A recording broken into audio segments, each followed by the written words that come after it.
Mesdames, Messieurs, bonjour. Bienvenue dans cette revue hebdomadaire sur TVC Bénin. Cette semaine encore, de nombreuses actualités ont fait le chou gras des différentes parutions, en commençant par les élections générales de 2026.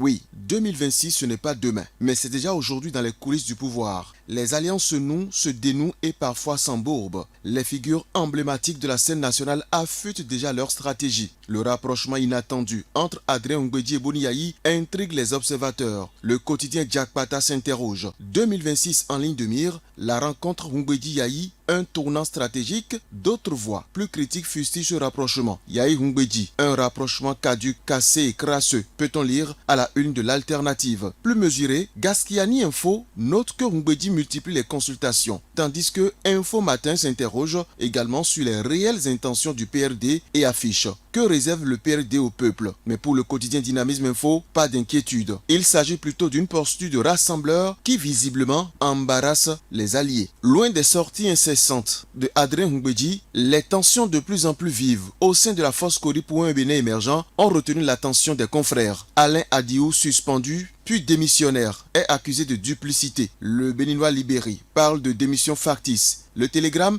annonce sa probable adhésion aux démocrates et le grand jury titre Adiou tente de troubler les Béninois. Sur la même actualité, le quotidien L'Alternative enfonce le clou et placarde, semblant de démission pour embrouiller sa suspension de la FCBE comme un malpropre. Tel un naufragé dans cette dernière cascade, Adiou se débat, s'enfonce et s'étouffe. Des tensions qui n'émoussent en rien l'ambition de la force Kori pour un Bénin émergent de briguer la magistrature suprême après Talon, nous rapporte la cloche. 2026 scruté avec engagement et haine de vaincre. Pendant ce temps, l'ombre de Talon continue de planer. Pour le soleil bénin, Talon s'en va, mais reste maître du jeu et du temps. Dans un développement plus intriguant, Gaskiani Info évoque l'héritier surprise du président Talon, un fidèle discret et incontournable, pendant que le potentiel alerte sur la Sénat, appelant l'IGF à diligenter un audit sur sa gestion financière. L'affaire du récépissé provisoire du parti Le Libéral prend une tournure judiciaire. Selon Daibi Info, plusieurs cadres du ministère de l'Intérieur ont été placés en garde à vue à la brigade économique et financière. Par ailleurs, le potentiel révèle que Richard Boni-Orou, accompagné d'une douzaine de membres de son parti, aurait également été interpellé dans le cadre d'une enquête pour corruption. L'information fait également la une du matinal qui souligne des faits de corruption entourant le processus de constitution du parti Le Libéral, confirmant l'arrestation de Richard Boni-Orou. Mais le Béninois libéré fait carrément une autre lecture. Affaire Richard Boni-Orou et cadre du ministère de l'Intérieur, le récépissé obtenu par Le Libéral n'est pas frauduleux. Peut-on lire à la une du quotidien que dirige Aboubakar Takou qui se réfère à la déclaration du ministre de l'Intérieur à ce propos. Loin des problèmes judiciaires de Richard Boni-Orou, le grand regard s'interroge sur la mise en place du comité de pilotage pour l'audit du fichier électoral qui fait déjà débat. À sa une, le journal questionne mise en place du comité de pilotage pour l'audit du fichier électoral. Des signes précurseurs d'un audit morné relayant les troublantes révélations de Michel Alokpo face au silence de Jean-Baptiste Elias. Le retour du Cataclé, 27e trésor royal d'Abomey, 133 ans après son pillage, est l'événement culturel majeur de cette semaine. Le chronomètre, Fraternité, le Béninois libéré,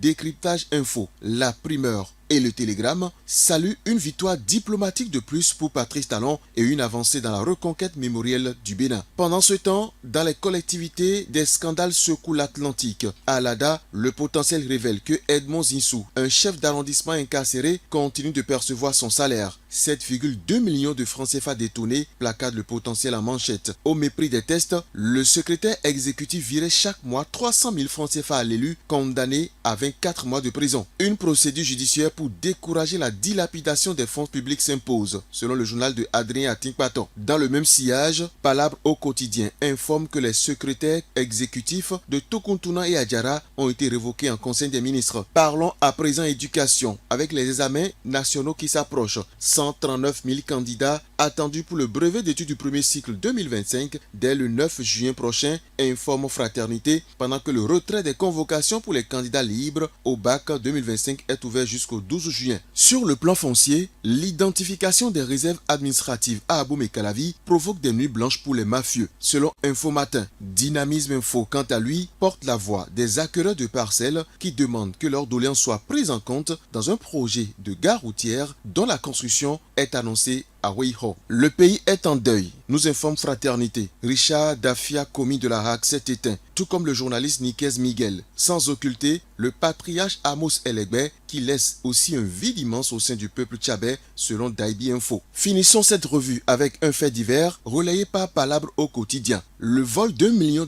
par un cuisinier béninois dans le coffre-fort d'un Libanais a abouti à une condamnation de 7 ans de prison et une amende de 2 milliards de francs CFA, informe le journal. Merci à toutes et à tous de nous avoir suivis et à dimanche prochain.